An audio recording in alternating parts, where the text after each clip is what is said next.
성경 말씀 야고보서 2장 14절로 26절까지입니다.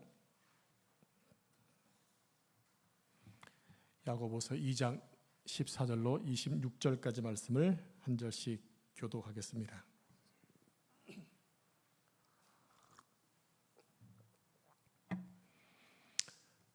내 형제들아, 만일 사람이 믿음이 있노라 하고 행함이 없으면 무슨 유익이 있으리요? 그 믿음이 능히 자기를 구원하겠느냐? 만일 형제나 자매가 헐벗고 일용할 양식이 없는데 너희 중에 누구든지 그에게 이르되 평안히 가라, 덥게 하라, 배부르게 하라 하며 그 몸에 쓸 것을 주지 아니하면 무슨 유익이 있으리요?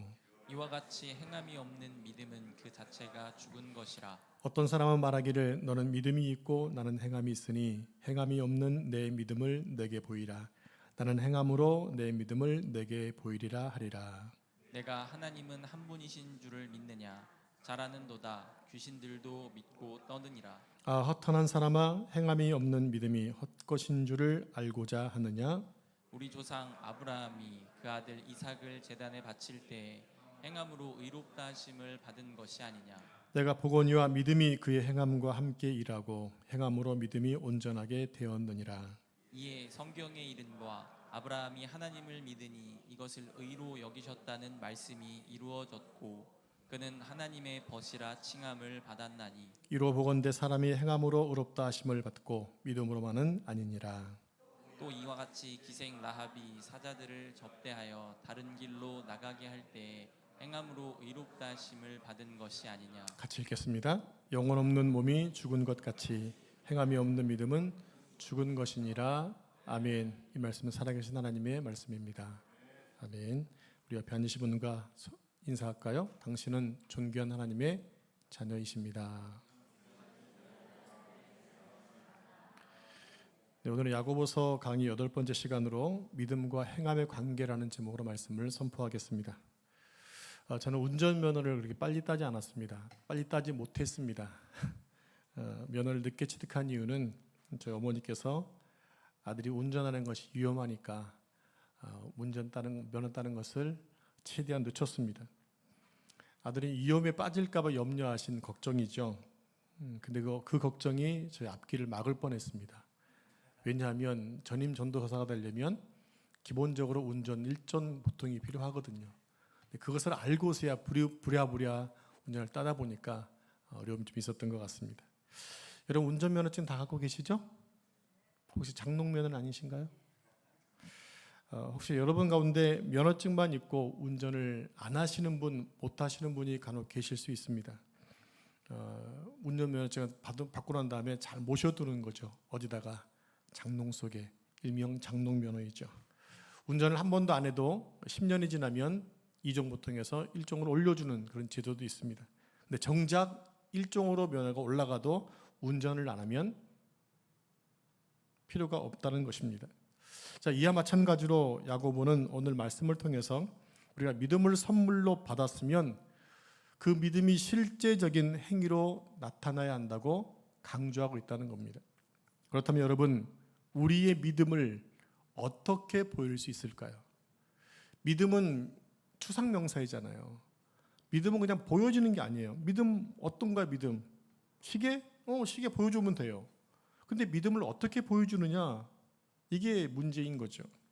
자, 14절을 보시면 내 형제들아, 만일 사람이 믿음이 있노라 하고 행함이 없으면 무슨 유익이 있겠느냐? 그 믿음이 너를 구원할 수 있겠느냐? 이렇게 질문하고 있습니다. 이 말씀에는 두 가지 질문이 있어요. 첫째는 행함이 없는 믿음이 무슨 유익이 있는가? 행함이 없는 믿음이 무슨 유익이 있는가? 두 번째는 행함이 없는 그 믿음이 자기를 구원할 수 있겠는가라는 거예요. 자, 그래서 이 내용을 오직 믿음으로 구원받는다라고 배워오신 분들의 입장에서는 매우 불편하게 들릴 수 있어요. 믿음은 구원으로 받는데, 구원은 믿음으로 받는데 왜 행함을 계속 강조하지? 왜 행하지 않으면 구원 못 받는 것을 얘기하지? 이렇게 들릴 수 있기 때문에 그래요. 여러분, 구원을 얻는데 행동이 필요합니까? 여러분, 구원을 얻는데 어떤 행위가 필요한가요? 아니죠. 구원은 믿음으로 받습니다. 그러면 그 믿음을 어떻게 증명할 수 있냐, 그 얘기를 하고 있는 거예요, 야고보는. 네가 구원받았다고 하는데 그 믿음이 어떤 믿음이냐 좀 보여봐라, 이 얘기를 하고 있는 거죠. 그러니까 야고보가 이야기하고 있는 중심 주제가 뭐냐면 야고보는 구원의 조건으로 행동을 강조하는 것이 아니라는 거예요. 내가 행위를 강조하는 것은 네가 구원받았기 때문에 행동하는 것이 아니라 다만 믿음이 행동을 통해 드러나야만 진정한 믿음이라는 사실을 안다는 거죠. 자, 우리 함께 마태복음 7장 15절 말씀을 같이 합독해 볼까요? 시작. 거짓 선지자들을 삼가라. 양의 옷을 입고 너희에게 나아오나 속에는 노략질하는 일이라. 여기서 말하는 거짓 선지자들은 누구일까요? 종교적으로 완벽한 사람들입니다.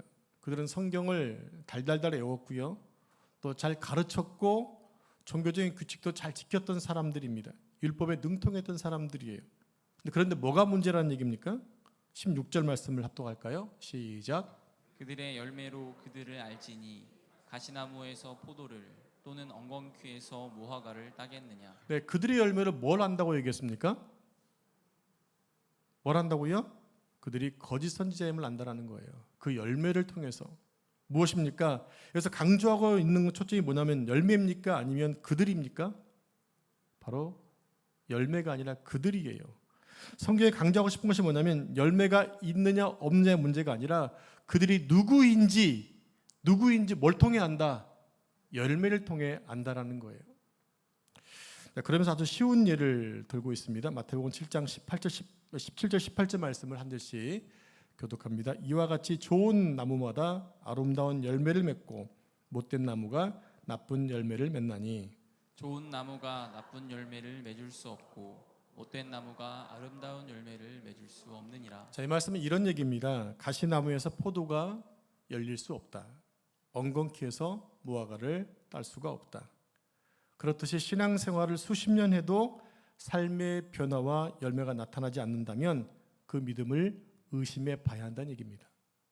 그게 진짜 믿음일까? 진정한 믿음일까를 한번 확인해 봐야 한다는 얘기입니다. 그래서 결론을 이렇게 맺고 있어요. 20절 말씀 보면 이러므로 그들의 열매로 그들을 알리라. 그들의 열매로 그들을 안다는 겁니다. 그러니까 성경은 여러분의 열매를 보고 여러분이 참 성도인지 아닌지를 알게 된다는 겁니다. 남사 보배령의 성도 여러분, 여러분은 참 성도이신가요? 여러분 참된 믿음을 가지고 계신가요? 그때 행동으로 그 믿음을 보여주실 수 있으신가요? 어떤 열매로 여러분이 믿음의 사람인지를 보여주시겠습니까? 그렇게 사시기를 바랍니다. 우리는 오늘 말씀이 야고보서 1장에서부터 어떤 근거를 가지고 계속되고 있다는 사실을 기억하셔야 돼요. 어떤 말씀이냐면 야고보는 하나님께서 우리를 진리의 말씀으로 낳은 바 되었다고 말씀하세요. 즉 우리가 새 사람이 되었다는 얘기입니다. 새로운 피조물이 되었다는 얘기죠. 그런즉 누구든지 그리스도 안에 있으면 새로운 피조물이라. 이전 것은 지나갔으니 뭐라 새 것이 되었다. 우리는 진리로 낳은 자 되었기 때문에 새로운 사람이 되었다는 얘기입니다. 그러면 당연히 우리는 새로워진 삶에서 어떤 열매가 맺어져야 하냐는 것이에요. 진리로 낳은 자 되었기 때문에 진리로 낳은 자가 되려면 어떤 삶을 살아야 되고 어떤 열매가 맺어져야 되는가? 한마디로 얘기하면 하나님 말씀에 따른 삶의 결과와 열매가 맺혀야 한다는 겁니다. 그런데 열매가 없으면 그 나무가 가짜구나라는 것을 알 수 있게 된다는 거죠. 그러니까 야고보 사도가 진짜로 강조하고 싶은 것이 뭔가 하면 구원을 받는 행위를 강조하는 것이 아니라 참 믿음이 뭐냐, 당신의 믿음이 참 믿음이냐 하는 것입니다. 그러니까 너희가 당신이 참 믿음의 사람이라면 당연히 그 믿음은 진리의 말씀으로 태어난 것일 것이고 그것을 근거로 삶의 열매가 아름답게 맺어질 수밖에 없다는 것을 말하고 있어요. 여러분, 우리는 보통 야고보서 하면 구원보다 행함을 강조하는 것으로 알고 있는데 그렇지 않습니다. 믿음은 자연스럽게 행함으로 나타나기 때문에 그런 거예요. 행함을 강조하는 이유가 뭐냐면 믿음은 있다고 하는데 전혀 그에게서 믿음의 냄새가 나지 않기 때문에 이 말을 하고 있다는 거예요. 자, 우리 다시 한번 마태복음 7장 17절 말씀을 같이 다시 합독하겠습니다. 시작. 이와 같이 좋은 나무마다 아름다운 열매를 맺고 못된 나무가 나쁜 열매를 맺나니. 네, 당연하죠. 사람들은 여러분 가라지와 알곡을 여러분 구분할 수 있으신가요? 가라지와 알곡을 밀을 구분할 수 있으세요? 잘 모르실 거예요. 한번 사진 좀 보여주실래요? 자, 여러분 보시기에 왼쪽이 뭐 같아요? 글씨가 지금 바뀌었죠? 일부러 그런 거예요. 저게 가라지처럼 생긴 밀이고 오른쪽이 가라지인가 헷갈릴 것 같아가지고 바꿔서 얘기한 거예요. 보여지시나요? 자, 다음 사진입니다. 그거 말고 보이시나요? 밀 사이가 충실한 밀 사이에서 이 좀 축전이 비슷하게 생긴 좀 헐렁한 좀 헐렁한 것이 밀이라고 딱 가라지라 표시해 놨잖아요. 근데 이것이 더 작을 때는 구별이 안 된다라는 거예요. 그래서 예수님이 뭐라고 말씀하세요? 가라지 뽑아버릴까요? 아니, 가만히 놔둬. 내가 잘 구분하지 못하니까 잘못하면 알곡을 뽑을 수 있어. 근데 언제 저게 티가 나느냐? 추수 때 티가 난다는 거예요. 여러분 저렇게 다시 한번 앞에 거요. 앞 사진. 티가 나죠? 티가 나야 정상인데. 눈이 나쁘신 건가? 그러면 저거를 먼저 뽑은 다음에 알곡을 따로 모은다는 얘기가 예수님의 말씀이에요. 또 사람들은 배나무와 사과나무를 어릴 때는 구분이 잘 안 된대요. 자, 다음 사진 보여주세요. 저 사진 말고. 왼쪽 나무가 사과나무고 오른쪽 나무가 배나무예요. 별로 구분할 수 있으시겠어요? 비슷하게 생겼죠? 저렇게 작을 때는 거의 모른다라는 거예요. 근데 저것을 언제 정확히 알 수 있느냐? 열매가 맺으면 알 수 있어요. 자, 다음 사진. 확실하게 티가 나죠? 어린 묘목일 때는 비슷해 보이는데 열매가 맺으니까 확실하게 배나무, 사과나무를 알 수 있다는 겁니다. 때가 되면 열매가 맺히게 됩니다. 그때 열매를 보고 배나무, 사과나무를 알 수 있는 거지요. 그러니까 야고보가 강조하고 싶었던 것이 뭐냐면 진짜 믿음과 가짜 믿음을 구분하자는 거예요. 저는 여러분의 믿음이 진짜이길 바랍니다. 누가 봐도 여러분의 믿음이 진짜이고 참 믿음이길 바랍니다. 우리의 믿음이 크고 작고의 문제를 떠나서 그것이 짝대로 진짜 믿음이면 소망이 있는 거예요. 근데 아무리 커도 그것이 가짜이면 의미가 없는 거죠. 내 믿음이 지금 작다 하더라도 낙심할 거 없어요. 진짜 믿음이면 언젠가는 크게 됩니다. 그러나 그것이 가짜이면 빨리 바꿔야 돼요. 그래서 우리는 믿음을 구해야 됩니다. 하나님 나에게 진짜 믿음을 주십시오라고 기도하셔야 돼요. 오늘 우리는 본문을 통해서 믿음과 행함의 관계를 살펴볼 텐데요. 그러기 위해서는 참 믿음의 특징이 무엇인가를 먼저 보셔야 됩니다. 참 믿음의 특징이 오늘 본문에 4가지가 소개되고 있는데 첫 번째가 15절 16절에 나옵니다. 한 절씩 교독하겠습니다. 만일 형제나 자매가 헐벗고 일용할 양식이 없는데 너희 중에 누구든지 그에게 이르되 평안히 가라 덥게 하라 배부르게 하라 하며 그 몸에 쓸 것을 주지 아니하면 무슨 유익이 있으리요. 이 말씀을 딱 한 문장으로 딱 정리하자면 참 믿음의 첫 번째는 방관하지 말고 개입하라는 것입니다. 방관하지 말고 개입하다. 따라서 해볼까요? 방관하지 말고 개입한다. 이것이 살아있는 믿음의 특징인데요. 자, 야고보는 우리의 형제와 자매가 헐벗고 있다고 말하고 있습니다. 헐벗고 있다. 여기서 헐벗고 있다는 말이 무슨 뜻인가를 봐야 됩니다. 당시 1세기 때는요, 옷 한 벌로 사는 사람들이 너무나 많았어요. 옷 한 벌로. 어떤 옷이었냐면 우리 여자분들이 집에서 생활할 때 간단한 원피스 같은 거 있잖아요. 생활복이라고 그러죠. 생활 드레스가 그들에게서 속옷이었어요. 오늘날 우리가 얘기하는 그런 속옷이 아니고 그 옷 자체가 속옷이었어요. 그것이 그들에겐 거의 대부분 하나밖에 없는 것이었어요. 그래서 예수님 하신 말씀 기억나시는 너에게 옷 2벌 있는 자는 한 벌을 나눠주고 왜 그렇습니까? 옷이 없는 사람도 있었기 때문에 그렇다는 얘기예요. 지금의 옷이 너무 많아가지고 이것을 수출하는데 또 수많은 또 돈이 들더라고요. 옷이 너무 많아서 문제죠. 근데 늘 입을 게 없대요. 그때는 한 벌밖에 없었기 때문에 입고 자시고 없어서 그거밖에 없었기 때문에 거기에 여러분 숄 같은 걸 하나 두르면 그것이 겉옷이 되었던 거예요. 그 당시 그러니까 그것도 자체도 헐벗었다. 속옷도 없는 사람도 있었다라는 겁니다. 여러분 예수님이 십자가 못 박혔을 때 군병들이 예수님의 옷을 나눠 가진 거 기억나시죠? 나눠봤자 얼마큼 그것을 재입고 갔습니까? 그만큼 옷감이 귀했고요. 그것이 그들에게 그 당시 수당이었어요. 그 당시를 여러분 기억하셔야 됩니다. 그리고 일용할 양식이 없는 사람들도 많았다는 겁니다.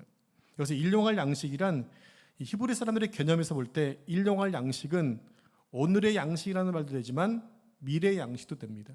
그들은 시제가 없기 때문에 오늘의 양식은 내일의 양식도 되어지는 거예요.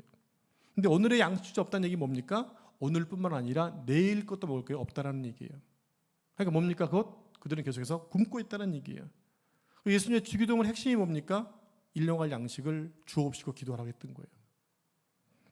야고보는 계속 말합니다. 헐벗고 오늘의 양식이 없는 데에서, 여기서 없는 데란 말은 현재 분사형이에요.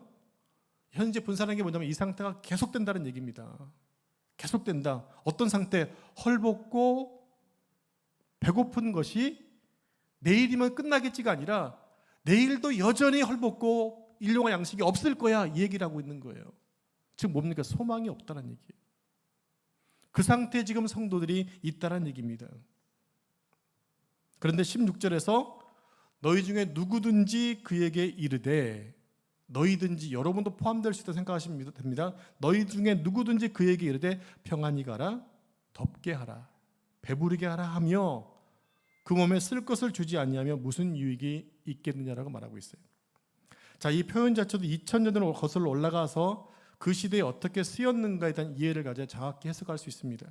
먼저 평안히 가라는 말은요, 마치 축복을 비는 것 같죠. 안녕히 가세요 라는 말과 똑같이 들려집니다. 근데 그런 뜻이 아니에요. 당신과 나하고는 이제 관계가 여기까지입니다. 이제 그만합시다라는 뜻이에요. 절교를 얘기합니다. 그리고 그 다음 이야기는 평안히 가라. 당신과 나의 관계가 끝났으니까 평안히 가십시오. 그리고 덥게 하십시오. 배부르게 하십시오. 라고 말을 하면서 그 몸에 쓸 것을 주지 아니하며, 아까 얘기했죠. 헐벗고 배고픈 것을 알면서도 쓸 것을 주지 아니하면 이라고 말하고 있어요. 잘 들어보십시오. 당신하고 나하고는 여기까지니까 가서 평안히 쉬시되 가서 덥게 하시고 배부르게 하십시오. 이렇게 말하고 있는 사람은 지금 떠나보낸 사람의 형편을 안다는 얘기예요? 모른다는 얘기예요? 안다는 얘기예요. 아는데도 그냥 떠나버린다는 얘기입니다. 지금 야고보는 뭘 얘기하고 싶으냐면 네가 알고 있으니까 뭐 하라는 얘기예요? 네가 그를 도와주라는 얘기예요. 그런데 도와주기는커녕 그냥 편안히 가세요. 내가 당신을 위해 기도 많이 할게요. 먹을 것을 위해, 입을 것을 위해 생기도 내가 기도할게요. 실은 누가 줘야 되는데? 내가 줘야 되는데 나는 주지 않고 평안만 빈다는 얘기입니다. 굉장히 냉정하고 비열한 태도였던 거예요. 여러분, 야고보는 지금 이 얘기를 누구에게 하고 있는가 하게 되면 흩어져 있는 모든 그리스도인들이 하고 있어요. 여러분, 흩어져 있는 그리스도인들이 형편이 괜찮았나요? 야고보서를 잘 들으시면 알 거예요. 형편은 되게 안 좋았어요. 믿음을 지키기 위해 온 세계에 지금 디아스포라 떠나 있는 사람들 아닙니까? 거기서 그들 황제 숭배를 거부하면서 길드라고 하는 조합에 가입도 못했기 때문에 경제적으로 너무 힘들었다고요. 삶이 너무 녹록지 않았어요. 그런 그들에게 지금 야고보는 얘기하고 있는 거예요. 힘든 거 알아. 그렇지만 너보다 더 힘든 사람들 도와줘야 돼. 이 얘기를 하고 있다는 얘기예요. 사람들은 형편이 좋아지면 구제하고 돕는다고 합니다. 그러나 성경은 너보다 더 힘든 사람이 있으면 사랑하고 돌보라고 말씀하고 있는 거예요. 그럴 때 그것이 이웃을 사랑하는 것이고 그것이 믿음을 가진 자의 행동이라고 말씀하고 있는 거죠. 그러므로 여러분, 앞으로 우리 교회가 또 그런 일을 잘 감당할 수 있도록 기도해 주시고 여러분도 적극 참여해 주시기 바랍니다. 참 믿음의 첫 번째 특징은 외면하는 것이 아니라 적극적으로 개입하는 것입니다. 어렵고 힘든 자들을 볼 때마다 적극 개입하고 돕고 돌봐야 하는 것이 믿음의 첫 번째 특징이다라고 말하고 있는 것입니다. 두 번째 믿음의 특징은요, 17절에 나와 있습니다. 같이 합독하겠습니다. 시작. 이와 같이 행함이 없는 믿음은 그 자체가 죽은 것이라. 네, 행함이 없는 믿음은 그 자체가 죽은 것이다라는 말 속에는 믿음은 행위와 반드시 함께한다는 의미가 포함되어 있어요. 믿음은 행위와 함께 하나가 되어야 된다. 자, 우리 함께 데살로니가전서 1장 2절 3절 말씀을 한 절씩 교독하겠습니다. 화면 보고 우리가 너희 모두로 말미암아 항상 하나님께 감사하며 기도할 때에 너희를 기억함은 너희의 믿음의 역사와 사랑의 수고와 우리 주 예수 그리스도에 대한 소망의 인내를 우리 하나님 앞에서 끊임없이 기억함이니. 네, 이 말씀은 사도 바울이 데살로니가 교회에 보낸 편지 가운데 격려하면서 썼던 세 가지 축복이에요. 너희 믿음의 역사가 있었다. 사랑의 수고가 있었고 세 번째로 소망의 인내가 있었다라고 말합니다. 바울은 당시 데살로니가 지역이라는 큰 지진 때문에 데살로니가 지역의 모든 사람들이 힘들었음에도 불구하고 데살로니가 교회 성도들은 자기들보다 더 어려운 교회를 위해 구제헌금을 모았어요. 그래서 그것을 예루살렘 교회에 보내주는 거예요. 그 소문이 마게도냐 지역뿐만 아니라 고린도에 머물고 있는 바울에게도 들려온 거예요. 데살로니가 교회는 지금 3주밖에 바울을 만나지 못했던 짧은 만남이었던 그러한 지역의 교회였는데 그 작은 교회, 믿음이 여린 교회에서도 자기 형편이 어려움에도 불구하고 더 어려운 사람을 돕기에 힘썼다는 거예요. 그 소문이 들려오니까 사도 바울은 너무나 대견하고 감사해서 그 편지를 보내고 격려하고 있는 거죠. 그들의 믿음의 역사는 자신들보다 더 어려웠던 교회를 도왔다고 하는 거예요. 그게 뭐였느냐? 바로 믿음의 역사라는 거예요. 그들의 믿음이 삶으로 나타났다는 거죠. 그러니까 참 믿음은 뭡니까? 반드시 행동으로 드러나게 된다는 것입니다. 자, 세 번째 믿음의 특징은 보여지는 것입니다. 보여지는 것. 자, 18절 말씀 같이 합독하겠습니다. 시작. 어떤 사람은 말하기를 너는 믿음이 있고 나는 행함이 있으니 행함이 없는 내 믿음을 내게 보이라. 나는 행함으로 내 믿음을 내게 보이리라 하리라. 네, 이 말씀 중에 내 믿음을 내게 보이라고 했습니다. 믿음은 보여주는 게 아니라 보여진 것입니다. 따라해 볼까요? 믿음은 보여주는 게 아니라 보여진 것이다. 이미 나에게는 믿음이 앞으로 보여주는 것이 아니라 이미 믿음이 나타나고 있다는 얘기를 하고 있는 거예요. 여러분, 우리가 믿음의 길을 갈 때에 우리 내면에서 그리고 우리의 삶에서 누가 보여지고 누가 나타나야 되죠? 믿음의 사람들이 인생을 살면서 믿음의 길을 가면서 누가 계속 나타나야 되는 거예요? 예수 그리스도가 나타나야 되는 거예요. 내 삶을 통해 예수님이 나타나지 않으면 나는 그리스도인이 아닌 거예요. 우리가 2주 동안 특세하면서 포인트가 뭡니까? 오늘날 그리스도를 살려면 계속 지금 나의 문제를 지적하고 있잖아요. 경쟁하지 않아야 되고, 고난 속에서 하나님 봐야 되고, 숫자에 연연하지 않아야 되고. 그 이유가 뭡니까? 내가 여지껏 그렇게 살아왔거든요. 무엇인가 얻으려고 그러고 포기하지 않으려고 그러고 늘 복만 추구하고 있었고, 이런 것들이 아니기 때문에 지금 지적받으면서 지금 우리가 고쳐가고 있는 거잖아요. 그래서 누가 나타나야 되냐면 내 삶 속에서 예수 그리스도가 나타나야 되는 거예요. 내가 나타나는 게 중요한 게 아니란 얘기예요. 자, 우리 함께 말씀 보겠는데 우리의 믿음의 주체자는 예수 그리스도이십니다. 고린도후서 4장 7절 말씀 같이 합독하겠습니다. 시작. 우리가 이 보배를 질그릇에 가졌으니 이는 심히 큰 능력은 하나님께 있고 우리에게 있지 아니함을 알게 하려 함이라. 아멘. 하나님은 성경은 우리를 가리켜서 예수님을 품은 질그릇이다라고 말씀하고 있어요. 누구를 품은 질그릇입니까? 우리는 질그릇이니까 너무 형편없는, 가치가 없는 존재란 얘기예요. 근데 거기에 지금 뭘 품었어요? 보배를 품었어요. 그렇다면 그 보배가 질그릇 속에 계속 감춰 있어야 합니까? 아니면 보여져야 합니까? 대답하기 좀 어려울 수 있습니다. 되게 어려운 질문이거든요.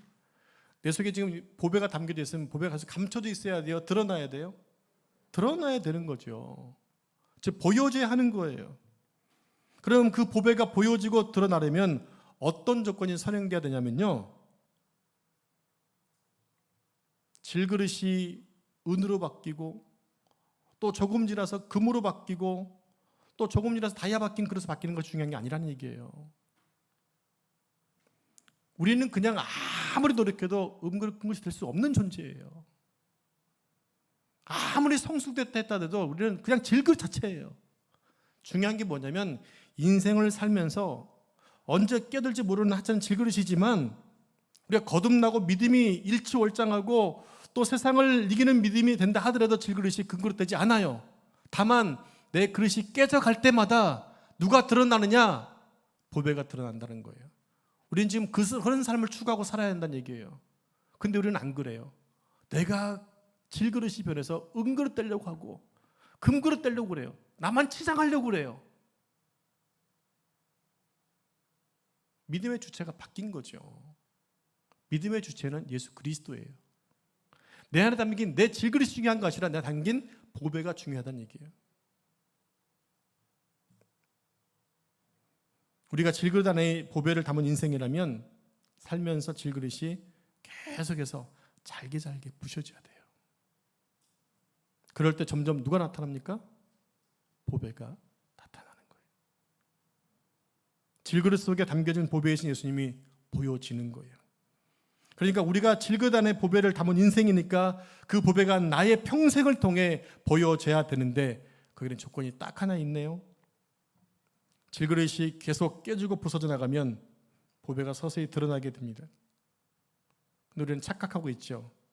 질그릇이 어떻게 하든지 금그릇이 되고 은그릇이 되어야 마치 보배이신 예수님이 영광 받으시는 것처럼 착각하고 있어요.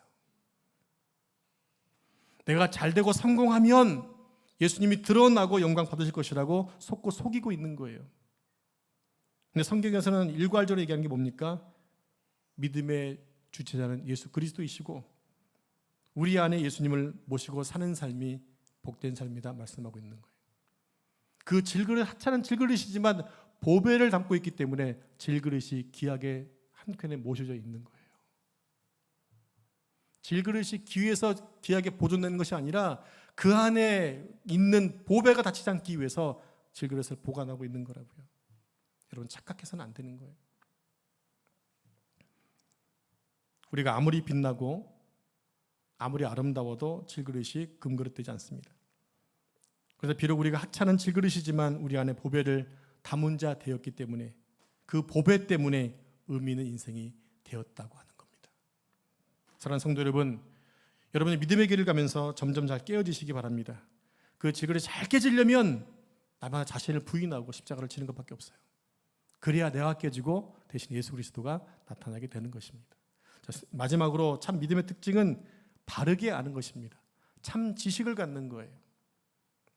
우리 19절 말씀 같이 합독하겠습니다. 시작. 내가 하나님은 한 분이신 줄을 믿느냐 잘하는도다 귀신들도 믿고 떠느니라. 네, 귀신들도 하나님을 안다고 얘기합니다. 그리고 믿는다고 했습니다. 믿고 떠든다고 했습니다. 그런데 귀신들의 지식은 참 지식이 아니었다고 하는 거예요. 참 지식은 뭡니까? 제대로 아는 거죠. 제대로 아니까 믿을 수밖에 없는 거예요. 귀신들은 지식적으로는 하나님을 알았지만 하나님께 순종하고 그를 따르지 않았어요. 주인으로 모시지 않았어요. 그러니까 귀신들의 지식은 참된 지식이 아니라 참된 믿음도 아니었던 거지요. 그리고 참 믿음은 아는 단계만 모르는 것이 아니라 인생의 모든 영역에서 예수님을 주로 모시는 것이 참된 지식이다라고 하는 것입니다. 그러면서 야고보는 행함으로 자신의 믿음을 증명해 보인 두 사람을 예로 들고 있습니다. 바로 믿음의 조상 아브라함과 기생 라합입니다. 근데 이 두 사람은요 서로 비교할 수 없는 존재예요. 아브라함은 믿음의 조상입니다. 유대교에서도 믿음의 아버지였고 이슬람에서도 믿음의 조상이고 또 우리 기독교에서도 믿음의 조상이잖아요. 이렇게 세 종교에서 믿음의 조상을 불릴 만큼 행함으로 믿음을 보인 사람이 바로 아브라함이었다라는 겁니다. 아브라함은 믿음으로 고향과 친척 아비집을 떠나서 하나님 명령하신 곳에 갔잖아요. 또 백세에 얻은 그 소중한 아들을 하나님 번제를 바치라니까 번제를 바쳤잖아요. 하나님이 그래서 그를 벗으로 삼아주셨어요. 하나님과 친구가 되었대요. 얼마나 놀라운 축복입니까? 그래서 하나님이 번제를 바치려고 하자 깜짝 놀라서 그를 믿음의 조상으로 세우시면서 말씀하시는 뭡니까? 아브라함 믿음의 조상이라면 이 정도 믿음은 돼야지 라는 것을 보여준 샘플이 되었다고 하는 거예요. 여러분들이 믿음의 사람이라면 믿음의 사람인 샘플이 되어야 된다는 얘기입니다. 여러분 한 가정의 믿음의 가장이라면 믿음의 가장에서 모습을 보여주시고 내가 어느 자리에 섰든지 간에 믿음의 사람의 흔적들을 보여주는 것이 하나님과 벗이 되는 축복을 누리게 된다는 얘기입니다. 거기에 비하면 기생 라합은 아주 천하고 부정한 이방인이었어요. 그런데 라합은 이스라엘에게 행하신 하나님에 대한 소문을 듣고 소문만 들었어요. 보고 경험한 게 아니었어요. 소문만 들었어요.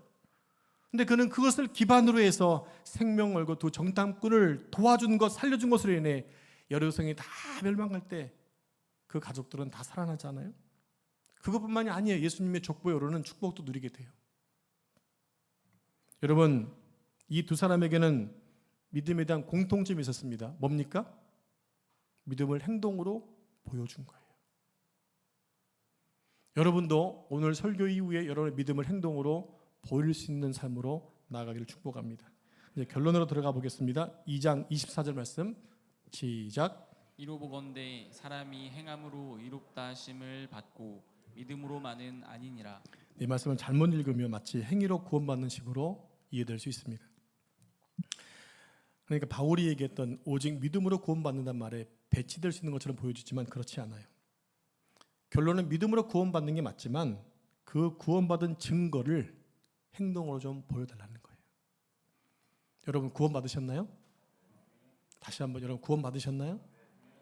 그 구원받은 것을 행동으로 내게 좀 보여봐. 좀 보여달라니까요. 앞으로 보여주시기 바랍니다. 이걸 지금 야고보가 얘기하고 있는 거예요.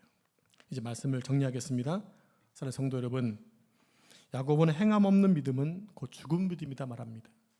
마치 육체에게 영혼이 떠나 있는 것처럼 하면 그것은 살아있는 몸이 아니잖아요. 죽은 거잖아요. 그런 것처럼 행함이 없는 믿음은 죽은 믿음이다 말하고 있어요. 그래서 믿음은 반드시 행함을 통해 나타내야 한다고 계속 강조하고 있는 거죠. 그러므로 결국 믿음과 행함의 관계는 어떤 관계입니까? 대치 관계가 아니라 끊을 수 없는 관계란 얘기예요. 마치 바늘과 실이 연결되어 서로 쓸모가 있는 것처럼 그런 관계가 믿음과 행함과의 관계입니다. 그리고 여러분 모두가 하나님 인정하시는 믿음의 사람 되시길 축복합니다. 행함을 통해 그 여러분의 믿음이 살아있는 믿음임을 증거하는 삶을 살아내는 여러분 삶 되기를 축복합니다. 기도하겠습니다. 하나님 아버지, 오늘 야고보를 통해서 주신 귀한 말씀을 기억합니다. 진리로 태어난 사람들이기에 진리의 말씀을 따라서 믿음을 가지고 그 믿음이 살아있음을 우리의 행동으로 통해서 나타내는 삶을 살 수 있도록 지켜주시길 기도합니다. 구원받은 믿음 감사합니다. 그 믿음을 행동으로 보여서 수많은 사람들에게 내 믿음이 헛것이 아니라 구원받은 믿음이고 하나님이 축복하시는 믿음임을 증거하며 살 수 있는 은혜 허락해 주옵소서. 이 모든 말씀을 존귀하신 예수님의 이름으로 기도합니다. 아멘.